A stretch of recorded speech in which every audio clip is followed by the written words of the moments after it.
Hello and welcome to the MedTech Wealth Advisor Podcast with the MedTech Advisor himself, Matt Nelson.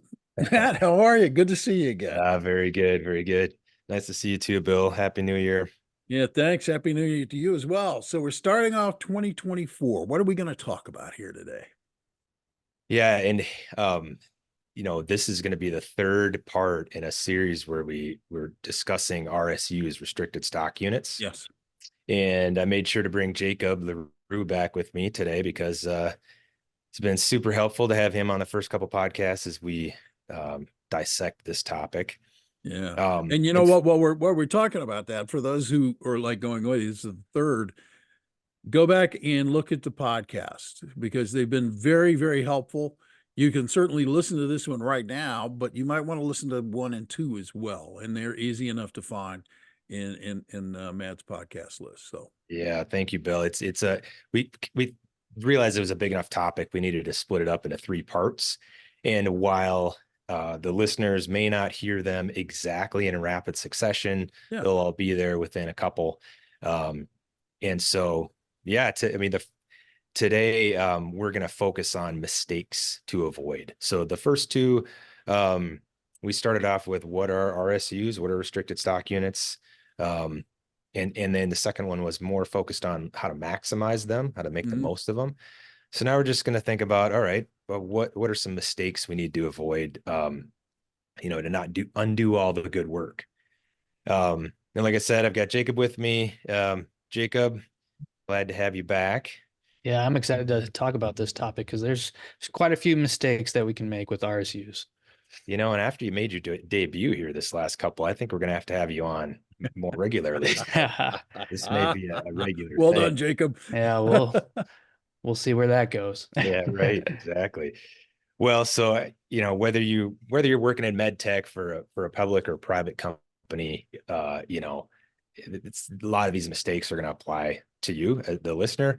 And as just like a quick story, we have we'll call this client Julie.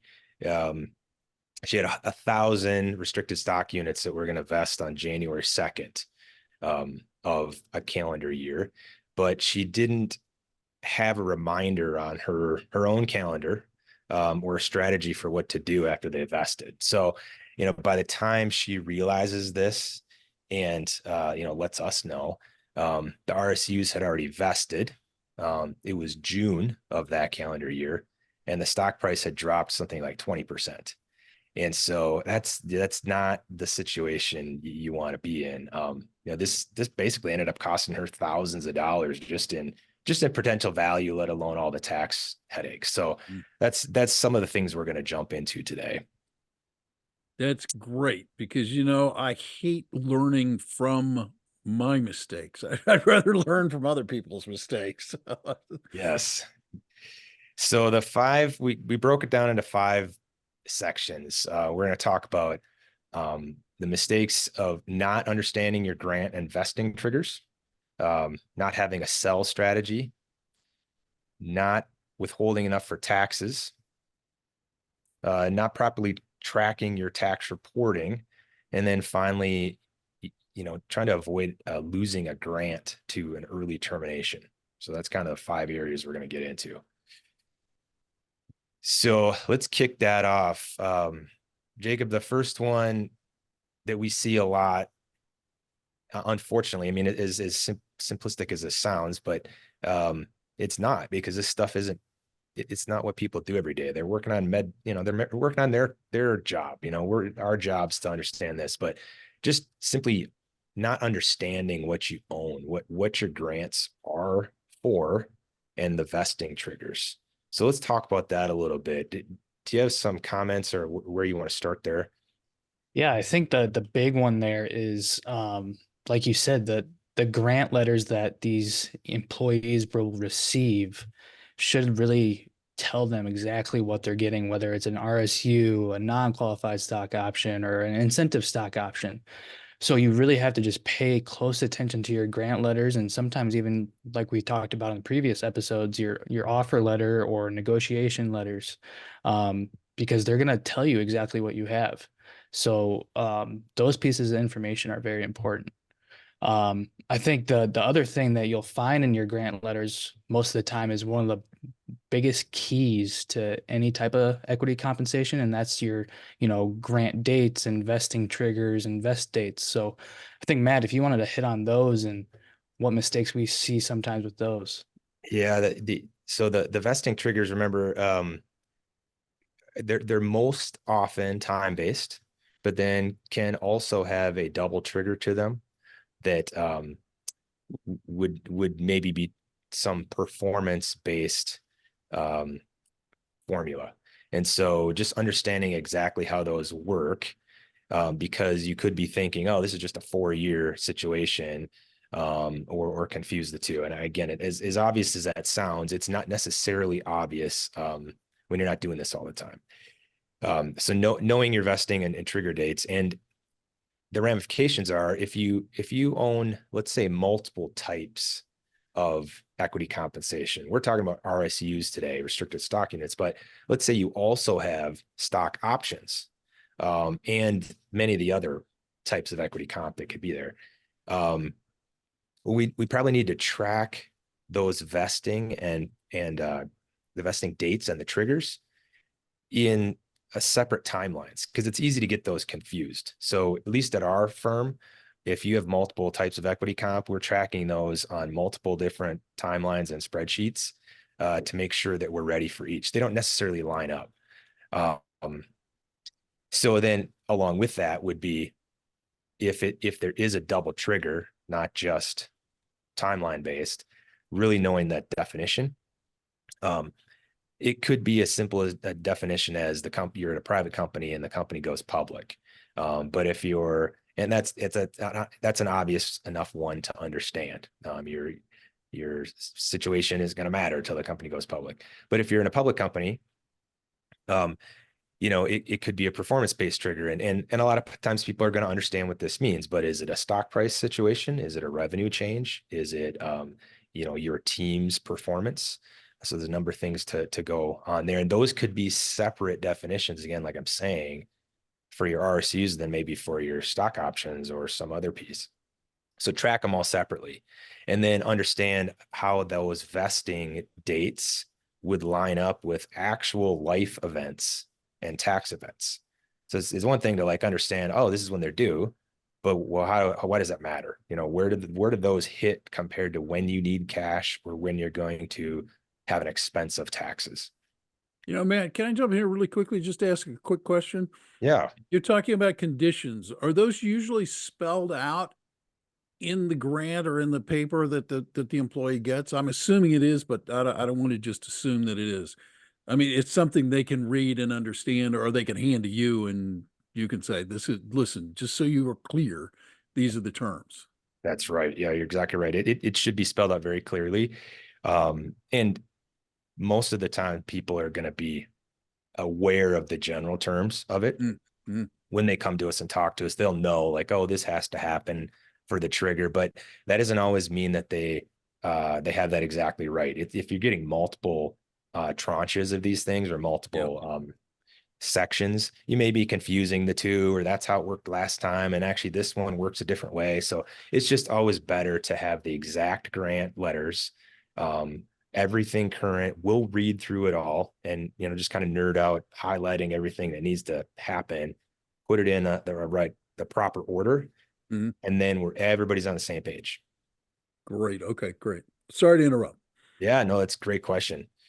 Anything you wanted to add to that kind of section, Jacob? Yeah, the only thing I would add there is, it's not just if you have RSUs and then a different form of equity comp like stock options. Sometimes it can get confusing when you have multiple sets of RSUs with different vesting dates. So the triggers might be different on each vest date, which is the complexity that most people run into. That's a very good point. Yes.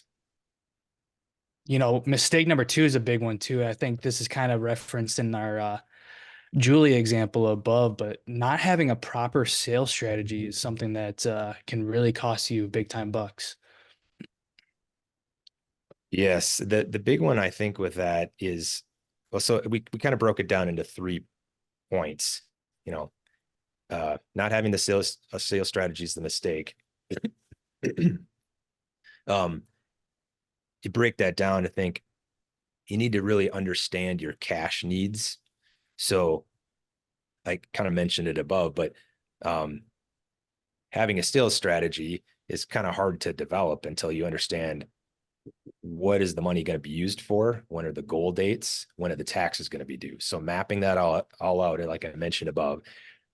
Next, then you can just make sure that you're ready with a plan on each of those dates. So it's one thing to understand when the dates are, but now we actually have to have them on our calendar. We actually have to have meetings set up ahead of time. We actually have to say, these are the sell prices we're going to do at those dates. Don't just kind of put them on your calendar and kind of forget about it. A big point with that is needing to potentially coordinate those with any trading windows. So depending on your position in the company, you may need to, sort of pay attention to certain trading windows, and it won't affect everybody, but if you are affected, you'll know. The last one is especially important in a private company. So again, with this not having a sales strategy mistake, when you're in a private company, you can't always sell when you want to. Again, sounds obvious, but just keep that in mind. So you've lined up your cash needs. You've thought about the triggers, but you can't necessarily sell exactly when you want to. And you need to be ready, because when you're a private company, because it can come up kind of quickly. Like, it isn't necessarily like you're going to get a full 12 months heads up that we're going IPO. Like, it could be that you have a good sense of what's happening, and then before you know it, things move real fast, and you have to make some decisions pretty quick. You have to, the market changes very fast. The pending price might be very different. So having all of that strategy ready way ahead of time is really important. Right. Yeah. Especially with private companies too, because if it does go IPO, there's typically a blackout period that kind of locks you out from selling or hitting those certain metrics that you wanted to hit. So having a plan in place ahead of time is super important when you're working at a private company. Yeah, right. And actually, right after the IPO, there's quite a bit of additional volatility with the stock, quite a bit of additional up and down. And that can happen so fast that if you don't have that plan ahead of time, before you know it, like, the price could have changed 20 or 30%. So good. What's number 3? Yeah, let's talk about another big one for people, because nobody likes taxes, but oftentimes we see there's a lot of tax withholding issues on Boo. RSUs. So just the tax withholding with these and how they relate to your other income, I think, is a big one that we need to talk about. Yeah, absolutely. I'm sure, Bill, you've got yours all buttoned up. You're probably about ready to file right now. I mean, it's, Oh yeah, no. I just I pay my taxes, but it's always like a painful thing, yes, right. Yeah, so exactly to that point, it's already painful enough. But then when you've got this great equity compensation benefit that can just create, a huge, almost like a gotcha, you've been getting this extra comp, you think maybe things are going okay, because you have some withholding occurring, but you find out it's not enough. So let's kind of go through a few of these points here. So not withholding enough for taxes. So at best, you sit on cash all year until you know how much taxes you have to pay. So let's say you get these RSUs, these restricted stock units, they vest, they get paid out, you got the cash, you have no idea how much you're going to owe. So you just sit there on the cash, worried about it. And maybe this happens early in the year and you don't really know what to do. So now that's not doing you much good for 12 months until you actually pay your tax bill. So, at least you don't have a surprise. You've got the money to pay it, but that's probably not optimal. You certainly wouldn't want to go take all that money and put it in a risky investment, the stock market, and 12 months later, you don't have enough to pay the taxes. So At worst, the money is spent on other goals, though. You don't sit on the cash, but you decided that the deck you've been waiting to, like redo. It's like, oh, it's April, May's coming up. I think I want to use that. Before you know it, half of it gets used, for that. And you thinking you'll get a bonus later in the year to pay the taxes or something. But I've seen that happen and it goes sideways. So you really got to plan ahead. The result is just really that you don't want to get slammed with a bill after allocating the money elsewhere. So, how can we kind of address that a little bit, Jacob? Yeah, I think that the biggest thing is just planning around those taxes and getting a sense of, what they might be. And a lot of times what we'll have to do is look at your pay stubs and what you're withholding on your normal pay, because RSUs, as we're about to talk about, have a little different tax withholding that comes into play that might be different than your normal wages. So, on your normal W-4, you fill out how many allowances you want based off if you're married or how many kids, things like that. But RSUs, they have their own supplemental wage tax withholding. Matt, why don't you go ahead and talk about that a little and just how those two things can differ? Yeah, so they're like Jacob was saying, they're really completely disconnected from your regular wages, your paycheck, your bonus, regular wage rates. RSUs get a supplemental withholding rate, which is a 22% flat rate. And that goes for supplemental wage income under $1 million. Once it crosses $1 million, then that flat rate jumps to 37%. And keep in mind, that isn't the taxes you pay. That's just the amount of withholding that occurs at the time of this vesting. And so it has no real connection to what you're going to owe or get a refund for. It's kind of an odd thing. I'm not sure why this doesn't just get tied into regular wage withholding. It would make things a lot easier for people. So that's really the crux to this whole issue. If your restricted stock units, when they paid out, had withholding on them the same as your regular wages, this would be a non-issue. You'd have it all covered. Okay.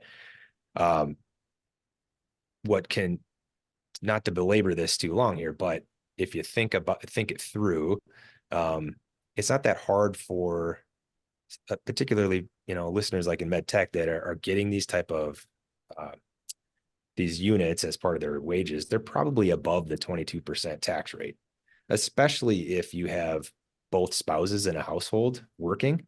They could easily be well above that. So you don't even have to get that many issued. And create it might not be a huge amount of extra income from the RSUs, but you're almost assuredly not withholding enough. So 3 ways to fix that. And we'll go through them just kind of in order of, let's just say, least precise to maybe the most precise, because nothing's really perfect in this situation. But one of the simplest methods to kind of, offset some of this is adjusting your W-4 filing status. So how do you think about that, Jacob? Just that one. Yeah. So let's say you're a married household. Both of you have decent incomes like Matt was talking about. Typically you're going to say, I'm married, so there might be some extra withholding or not extra withholding.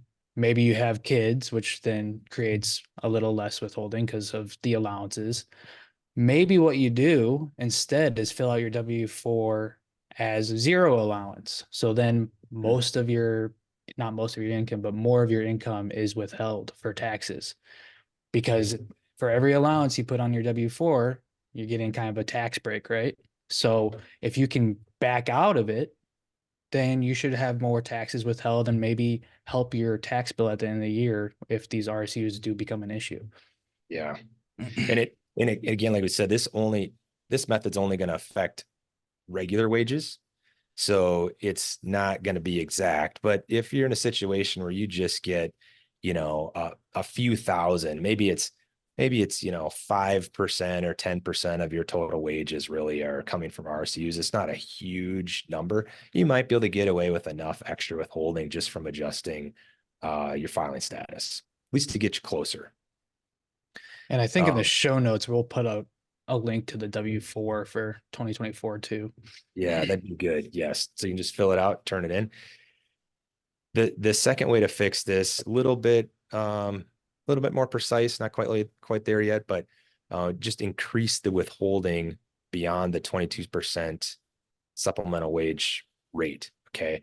So this really depends on the company and the custodian. But we're seeing more companies allow this, like for instance, I think Google and Pinterest and Slack, at least I've heard from colleagues that have had pretty good luck with some of the bigger companies. They're allowing the employees to actually increase that 22% minimum rate specifically for supplemental wage withholding. And if that's the case, that helps a ton. You can kind of estimate the gap between where your taxes are for your regular wages. Let's just say you estimate that your regular wages pay, 28%. That's the wage rate. Well, you could just kind of use that as a close approximation and say, let's increase the supplemental wage withholding up to 28. Again, not perfect, but it's going to get you a lot closer. And all we're really trying to do, again, like I said before, is not have a giant surprise at tax time. Right. I think that's a really good point too, Matt, because, potentially if you owe more taxes in April, there's this thing called safe harbor. And if you don't meet that safe harbor, it's 90% rule essentially. You also have to pay some penalties on your taxes because you didn't make the necessary payments. So this should help you at least get closer to that safe harbor number two. Right. The other one, kind of going back to the W-4, but now the W-4 actually has some different fields that you can enter different incomes in. So it's not just your allowances anymore, it's actually additional income from elsewhere. So let's take your normal W-4 from work. Somewhere on that form, there's going to be a line item that says, do you have any additional income that is expected for the year? Well, guess what you could put there? Any estimates that you think your RSUs might generate. So now you can have some extra withholding based off a decent estimate on income. Right. Yeah. And we'll include a link to a withholding estimator on the irs.gov website. And it's actually kind of handy. If you've got all your data in front of you, you just go through and answer the questions and get a reasonable approximation of what you should be withholding. And then it'll help you fill out your W-4 form. In that method that Jacob was talking about works to some extent, but it can be a little cumbersome because, it's one thing if you get one set of RSUs and you're done for the year. But if you've got this thing happening on a constant basis, stock prices changing, it's sort of hard to know exactly how much income you're going to have for the year. And then you have to change your W-4 every time. So it can work again. But the last method we're going to talk about really is probably for most of our clients is going to be a better option. And that's just to make estimated tax payments. So you might still maybe use a combo of what we talked about. Maybe you adjust your W-4 withholdings or elections, but we'll help people think about the right amount for estimated tax payments. It's more precise because we can take some estimates on the equity, on the stock price, estimates on when they're going to pay out, numbers and so forth. But then also we have to look back at the total income base. So this is back to, I think Jacob said something about the pay stubs earlier. Really, we can't do this without all the pay stubs. We'll take the pay stubs, see how much has been put in 401k, see how much has been withheld, any bonuses that were paid out, multiple tranches of equity comp, and it's going to change throughout the year. But if you do it well, and probably going to need a software to do this, like one that we use or something you can find on your own, you can get pretty close. You can get pretty close and make some good estimations. For sure, meet the safe harbor levels. You don't have any penalties, at tax time. But the biggest thing that I think is the benefit here is, that you can spend the cash. So again, if you get this payout, on a quarterly basis, and you've got some ideas like, well, maybe you do need to repair the deck. I mean, everybody probably wants to do that.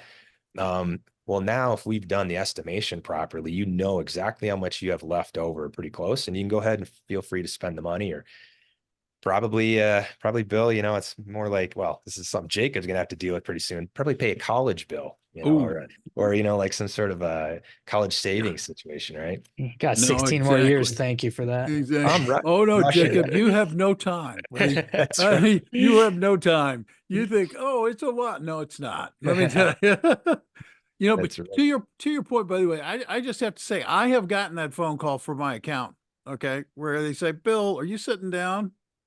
You're like, no, Ed, I'm not sitting down. Why? Maybe you ought to sit down because you owe a little bit of money. Right. And there is nothing worse than the feeling in the pit of your stomach when they say, yeah, there's a couple of those, you've missed it by a few $1,000s here. And you're That's like, right. oh my God. So I tell you that, and I tell the listeners that because it is important to do this kind of tax planning, because you do not want to find yourself, where you're like going, I don't know where I'm going to get that money from. Right. Mhm. Right. Yep. It's Exactly. scary. It's scary stuff. I was thinking, does it help? I think in the kind of situation you're talking about, you're crazy to go at this alone because, as we've talked about over the last couple episodes regarding RSUs and equity comp, it can get complicated. Okay. And I think it's really, I was tempted to sit down and think, okay, I looked at my I looked at my pay stubs from last year. I know what my filings, and I know what my effective tax rate is here, Mhm. but it's, I will let people learn from my past mistakes on this. It's better to sit down with somebody and go through it with people who know what they're doing. Yeah. Yeah. At least an accountant that knows equity comp and has the time to do some pre-planning, but probably it's just a scale with complexity. Like I said, if you're single, you're getting like one tranche of RSUs paid out for the year.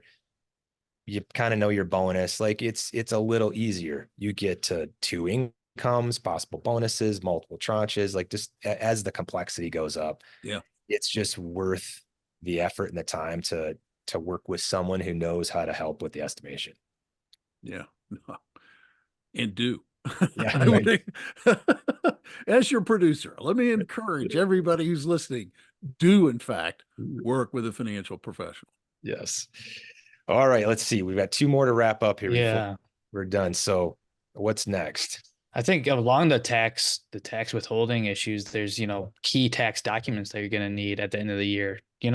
Everybody knows what their W-2 is, but that's where you're going to find your RSU compensation too. It's going to be included in your wages, kind of like we've talked about in previous episodes. So you're definitely going to need your W-2. Verify that number on your W-2 lines up with what you earned plus your RSU income.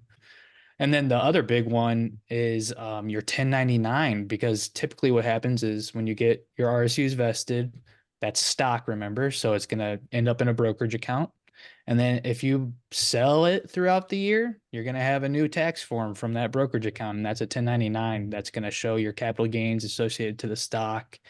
And you're going to need that to file taxes. And there's some other issues here too with wash sales, Matt, and claiming a loss on your RSU and then buying it back, the stock. So you really need to be careful with just, tracking when you're selling stock, if you sold it at a loss, and then if you buy it back, because it's going to affect what's called your cost basis. So you just need someone to help you track it. If you're not going to track it yourself, you definitely need someone to help. Yeah, absolutely. Yeah. And on that last point there, so this kind of in the mistake of not properly tracking your tax reporting. That wash sale issue,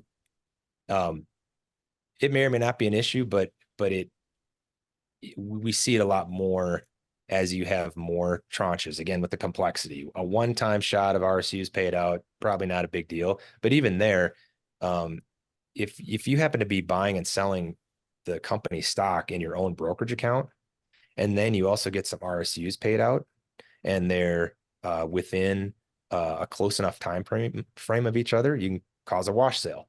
And that could change the actual amount of gain or loss that you're really technically supposed to be reporting. And if you have two different companies where that stock resides, your RSUs are at Fidelity, but you have your company brokerage account at Schwab, those don't talk to each other. They're not going to know you've had this separate activity. But the IRS will find out that you actually have a wash sale and that you accidentally claimed a loss that you shouldn't have claimed. And then you usually don't find out about that for a year and a half or two as your taxes go through the IRS system, and it comes out the other side, and they send you a letter and they say, hey, that $10,000 loss you claimed that you got to write off $2,000 or $3,000 on your taxes, that doesn't count, and you got to go back and fix it. So it's just something you really got to keep track. Again, the more complexity, the more accounts, the more tranches, the more you really got to pay attention to this stuff. Yeah. And I think it's not always true, but if the IRS catches something like that, then it just opens the door for them to look at a lot of different other things too, So last thing you want to do is like mislead on your tax return. You want it to be accurate. You don't want other doors to open for the future or anything like that. So, yep, exactly. Well, the last one in our mistakes to avoid is just making sure not to lose a grant to an early termination. So it could be that this is unavoidable, but what we're talking about here is you just being careful of when you separate from service. If you were going to separate from service, let's say for presumably a new job opportunity, understand where the vesting is and understand how much you'd be losing out. So this goes back to being well prepared, everything, all the dates lined up, all the values estimated. So you can look, because sometimes you get a job offer that you don't get a ton of time to, make a decision on, have 3-4 months. And so you want to know what would be the value if I left my opportunity today for this other opportunity, how much am I giving up? And maybe you should ask for that in the new job offer. So just really understanding that there's often a difference when it comes to, say, retirement versus separation. Usually there's some different definitions and whether or not you lose those grants or those vesting. So just understanding that as well is a pretty big item. Anything else you want to add, Jacob? No, yeah, I think those are some really big mistakes. Taxes are obviously the big one that people are going to be most familiar with because it probably costs them the most money and that's what they feel. So, but there's other things. I think that last one that you touched on there about retirement and separation of service is actually a big deal. And when you're looking for a new job, it could be a part of a negotiating tactic too. So keep that in mind. Absolutely. Well, that was it. Well, that's not it. That's a lot. It's the start. I'm sitting here and I'm going to ask this question, and I think it's probably a dumb question, but I was been sitting on the edge of my mind because it's not clear to me. Like when we're talking about RSUs, is that treated as ordinary income and taxed as ordinary income? It's not like it's not a capital gain situation where you've got a lower, you get a lower tax rate on that. I mean, it sounds like it falls outside. It sounds like it falls as ordinary income, but I might ask anyway. It does. The initial vesting event, yeah, that those units, then the value is treated as ordinary income. Okay. Anything past that would turn into a capital asset, so it would be a gain or loss. So, and it's very common for people to have them vest and they don't sell them the same day. Maybe they keep them a week or a month or 2 months. Mm-hmm. Anything past that vest period then switches to a gain loss, and that's capital gains rates. It's a good question. Yeah. I think that's why some people sometimes, think that it gets double taxed because they don't sell them right away. Mm-hmm. And then they hold them and now there's a new tax in the form of capital gains. So yeah, hopefully. Exactly. That's right. If you're not paying taxes, you're not doing something right. I mean, that's I mean, It's true. to some It- extent, you know. To some extent, unfortunately, that is true, as a matter of fact. This is a great conversation. I think probably sparked in the minds of some folks listening that they might want to talk to their financial professional, or maybe even talk to you, Matt. So how would they reach out, get a hold of you, have a conversation with you and your firm about what to do and how to sort it out? Yeah, Jacob and I both love to, you know, give you a second opinion, see if we could help. I mean, the place to start would be our website at perspective6group.com. It's the number 6. So perspective6group.com. And then you could certainly also call us at 952-225-0333. Be happy to talk and see if we can help. Great. That's fantastic. Thank you, Matt. Thank you, Jacob, as well. Mhm. Always good to have you in the podcast. You add a little bit of value to it. Yeah. Thanks. For those of you who are listening for the first time, this is a terrific podcast, as you can tell. Hit the subscribe button. That way you won't miss another episode of it. Okay. It'll be delivered to you automatically. You'll stay current with what Matt is talking about. And I would humbly ask that if you like this podcast, would you rate it? Share it with other people. Let them know about it. Spread the word, as they say. Thank you so much for taking the time to listen today. I'm Bill Tucker, also known as the producer, on behalf of Matt Nelson and everybody at Perspective 6. I'm here to remind you that you have a choice. You can go out and make it a great day or not. The choice is yours. Have a great one.